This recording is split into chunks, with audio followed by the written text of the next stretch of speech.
think today is a landmark day in many respects. We have so many movements underway in Australia around business and sport and the political communities to improve gender balance.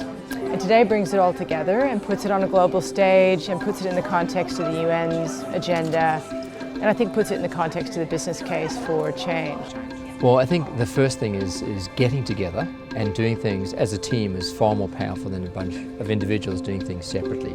And again, there's some great innovations and initiatives out there which can be brought together in the group. There's some good work being done by the Male Champions of Change, Chief Executive Woman, the Women's Leadership Institute, a number of organisations out there, and by the government themselves. So if we mandate it through policy and through legislation, I think that's one avenue, and that's certainly a helpful avenue and something which makes a lot of sense. And then through the private sector and through industry.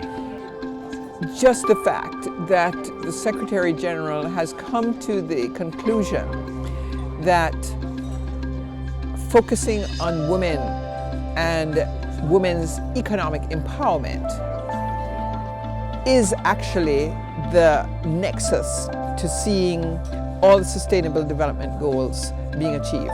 Groups like the Male Champions of Change really trying to drive existing leadership in business, which is predominantly male in this country, to get behind gender-based initiatives to look at how do we do that better? How do we think about fully flexible work? How do we think about 40% requirements for our women and men on boards in our organisations?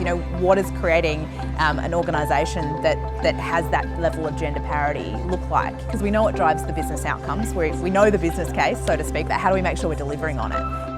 When I think about my own personal experience when I went on maternity leave and when I returned to work and people saying, well, who's looking after your children? And my husband never was asked that kind of question. So that's a social norm that needs to break.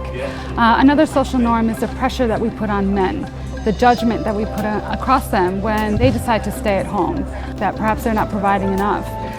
We need to break that social norm. What we want to do is to find good practices, be able to document those, and to explode those to other people so that other people can actually learn from the experiences of others. For Australia, I think it gives us the opportunity to really stare into some of these stories that the UN's able to tell us, to give ourselves a bit more courage to be bold and to take some positive, proactive change steps.